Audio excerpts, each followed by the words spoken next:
Llywodraeth Cymru, Welsh Government. Number 51509. Disabled People's Rights Plan Consultation. Ensuring equality and accessibility for all. Date of issue 15th of May 2025. Action required. Responses by 7th of August 2025. Mae'r ddogfen hon ar gael yn Gymraeg hefyd. This document is also available in Welsh. Rydym yn croesawu gohebiaeth a galwadau ffôn yn Gymraeg. We welcome correspondence and telephone calls in Welsh. Crown copyright. Overview. The Welsh Government is committed to promoting the rights of disabled people and to ensure disabled people are included and able to participate in all communities in Wales. We want to make Wales an inclusive and accessible place for disabled people, a society where disabled people can participate without limits or restrictions and are empowered to lead fulfilling lives where their individual and collective rights are recognised and upheld and where their contribution is recognised. This plan, based on the work of the Disability Rights Task Force, sets out our cross-government 10-year ambition and the long-term outcomes we are working towards to ensure disabled people can flourish as equal members of Welsh society and to challenge discrimination and prejudice. This plan replaces Welsh Government's Action on Disability, the Right to Independent Living. The task force was made up of more than 200 Welsh Government policy officials and 350 external stakeholders. The task force formed 10 thematic working groups to recommend action that would improve disabled people's lives. These were embedding and understanding of the social model of disability (across Wales), access to services, including communications and technology, independent living, social care, independent living, health, travel, employment and income, affordable and accessible housing, children and young people, access to justice, well-being as a workshop. The task force worked together to develop the recommendations which informed this plan. Disabled people were active partners in the task force's process, sharing insights and lived experiences, which have shaped actions to address disabled people's rights and dismantle existing barriers. These recommendations have shaped the short-term actions and are aimed at improving outcomes and ensuring the rights of disabled people in Wales are fully realised. The 4 overarching areas addressed by this plan are neighbourhoods and places, employment, income and education, independent living, justice and supporting environments. Within these 4 areas, this plan sets out our overarching ambition and the outcomes we want to achieve over the next 10 years. The Well-Being of Future Generations Wales Act 2015 aims to secure improvement in the social, economic, environmental and cultural well-being of Wales. The Act gives a legally binding common purpose, the 7 well-being goals, for national government, local health boards and other specified public bodies. It details the ways in which specified public bodies must work and work together to improve the well-being of Wales. This plan and the 4 overarching areas will support all the well-being goals, and particularly a prosperous Wales, resilient Wales, healthier Wales, more equal Wales, and a Wales of cohesive communities. Our commitments are outlined in 3 main documents. The comprehensive 10-year plan, which lays out our long-term ambitions, the actions that we will take now, our progress report, which sets out some of the achievements made so far and our ongoing work to achieve positive outcomes for disabled people, such as our Hate Hurts campaign and work on our Disabled People's Transport Advisory Committee. Future Senedd governments will set the medium to long-term actions they will take to achieve the ambition and outcomes for disabled people set out in this 10-year plan. We have started to take forward some of the short-term actions now. We do not want to wait until the next Senedd term to take action to improve outcomes for disabled people. We would like your thoughts on the draft Disabled People's Rights Plan. You may want to comment on one or all of these areas. Consultation timeline. The consultation will last for 12 weeks. We encourage all members of the public, in particular disabled people and stakeholders, to take part. Your input is essential to improving the Disabled People's Rights Plan, making sure it meets the needs and goals of the disabled people's community. We will publish the final version of the plan following the consultation. What we want from you. We invite you to consider the draft Disabled People's Rights Plan and share your thoughts and suggestions. The plan proposes specific actions, and we have prepared some questions to help guide your feedback. You can respond in writing in any format or language that works best for you, including BSL recording. Your views are very important to us. Your feedback is essential to making sure the Disabled People's Rights Plan for Wales is thoughtful, effective and inclusive. Please remember that while you have the right to share your views, your responses must comply with legal requirements about hate speech and malicious communications. How to respond. Provide your comments by 7th of August 2025 in any of the following ways. Complete our online form, download complete our response form and email Disabled People's Rights Plan consultation@gov.wales. Download complete our response form and post to Disability Rights Task Force, Equality and Human Rights Division, Welsh Government, Cathays Park, Cardiff, CF10 3NQ, or provide your feedback via BSL recording to the Task Force mailbox. Further information and related documents. You can view this document in different formats and other languages, BSL, Welsh and English. If you need it in a different format or language, please contact us. Contact details. For further information, Disability Rights Task Force, Equality and Human Rights Division, Welsh Government, Cathays Park, Cardiff, CF10 3NQ. Email Disability Rights Task Force @gov.wales. UK General Data Protection Regulation, UK GDPR. The Welsh Government are the data controller for Welsh Government consultations and for any personal data you provide as part of your response to the consultation.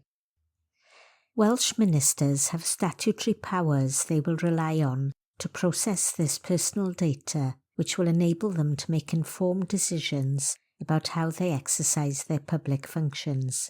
The lawful basis for processing information in this data collection exercise is our public task, that is, exercising our official authority to undertake the core role and functions of the Welsh Government. Article 6, brackets 1, brackets E. Any response you send us will be seen in full by Welsh Government staff dealing with the issues which this consultation is about, or planning future consultations. In the case of joint consultations, this may also include other public authorities. Where the Welsh Government undertakes further analysis of consultation responses, then this work may be commissioned to be carried out by an accredited third party, for example, a research organisation or a consultancy company. Any such work will only be undertaken under contract. Welsh Government standard terms and conditions for such contracts set out strict requirements for the processing and safekeeping of personal data. In order to show that the consultation was carried out properly, the Welsh Government intends to publish a summary of the responses to this document. We may also publish responses in full. Normally, the name and address, or part of the address of the person or organisation who sent the response, are published with the response. If you do not want your name or address published, please tell us this in writing when you send your response. We will then redact them before publishing. You should also be aware of our responsibilities under freedom of information legislation, and that the Welsh Government may be under a legal obligation to disclose some information. If your details are published as part of the consultation response, then these published reports will be retained indefinitely. Any of your data held otherwise by Welsh Government will be kept for no more than 3 years. Your rights. Under the data protection legislation, you have the right to be informed of the personal data held about you and to access it, to require us to rectify inaccuracies in that data, to, in certain circumstances, object to or restrict processing, for, in certain circumstances, your data to be erased, to, in certain circumstances, data portability, to lodge a complaint with the Information Commissioner's Office, ICO, who is our independent regulator for data protection. For further details about the information the Welsh Government holds and its use, or if you want to exercise your rights under the UK GDPR, please see contact details below. The contact details for the Data Protection Officer are Welsh Government, Cathays Park, Cardiff, CF10 3NQ. Email dataprotectionofficer@gov.wales. The contact details for the Information Commissioner's Office are Wycliffe House, Water Lane, Wilmslow, Cheshire, SK9 5AF. Telephone 01625 545 745 or 0303 123 1113. Website https://ico.org.uk. Consultation Response Form. Your name, organisation if applicable, your email or telephone number, your address. Consultation questions. Question 1.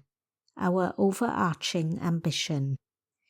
The Disabled People's Rights Plan has this overarching ambition. The Welsh Government is committed to promoting the rights of disabled people and to ensure disabled people are included and able to participate in all communities in Wales.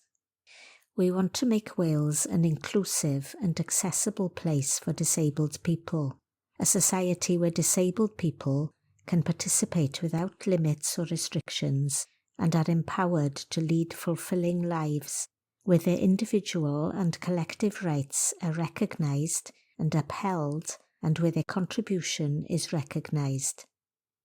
Please tell us what you think about our proposed ambition. Is this the right ambition to improve equality for disabled people in Wales? What, if anything, could be added to or removed from this ambition? Question 2. Themes. The Disabled People's Rights Plan is split into 4 themes. 1. Neighbourhoods and places. 2. Employment, income and education. 3. Independent living. 4. Justice and supporting environments. Please tell us whether you think these themes are suitable for the plan. Do these themes cover the main issues or barriers that disabled people experience? Are there any missing areas that should be added to these themes? If yes, what are they? Question 3. Main topics. The plan sets out the following main topics: embedding and understanding of the social model of disability, access to services, independent living, care, independent living, health, travel, employment and income, affordable and accessible housing, children and young people, access to justice, and well-being.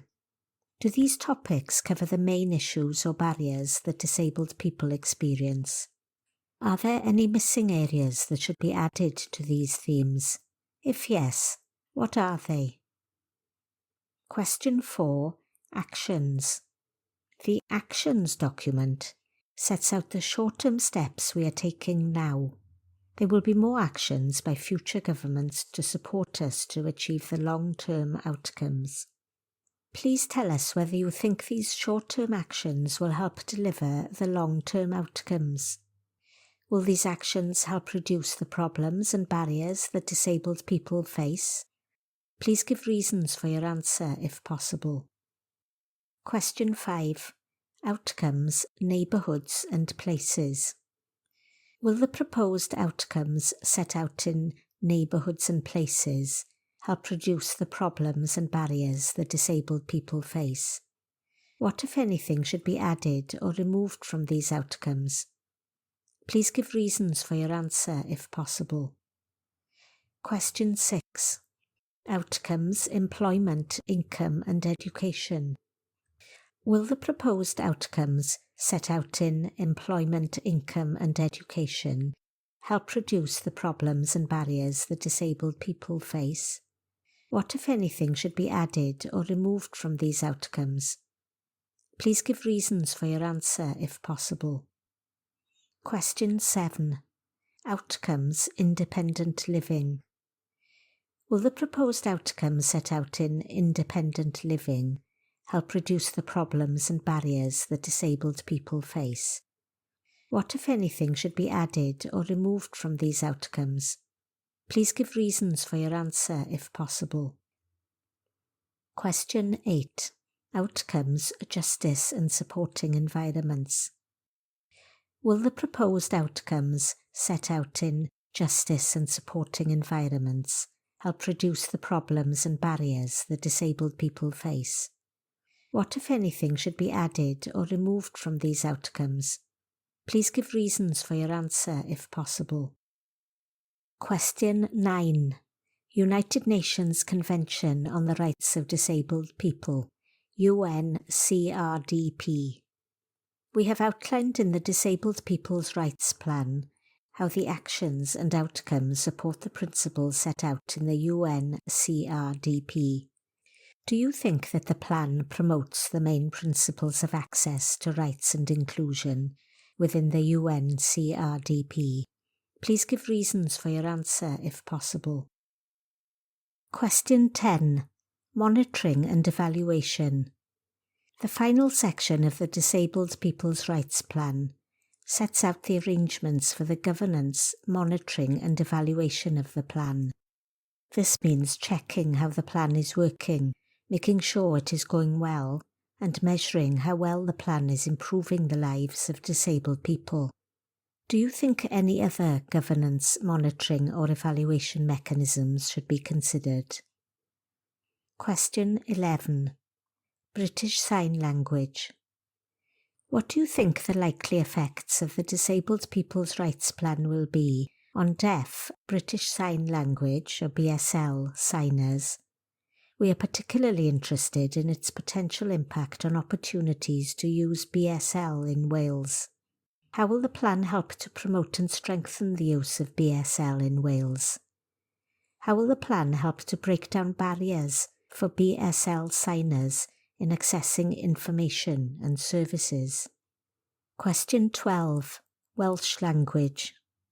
What, in your view, would be the likely effects of the Disabled People's Rights Plan on the Welsh language? We are particularly interested in likely effects on opportunities to use the Welsh language and on not treating the Welsh language less favourably than English. Do you think that there are opportunities to promote positive effects in regard to Welsh language in the plan? Do you think that there are opportunities to reduce unhelpful effects on the Welsh language in the plan? Question 13. Further comments. We have asked you specific questions about the Disabled People's Rights Plan. If you have anything else about any part of the plan you would like to tell us, please use this space to let us know.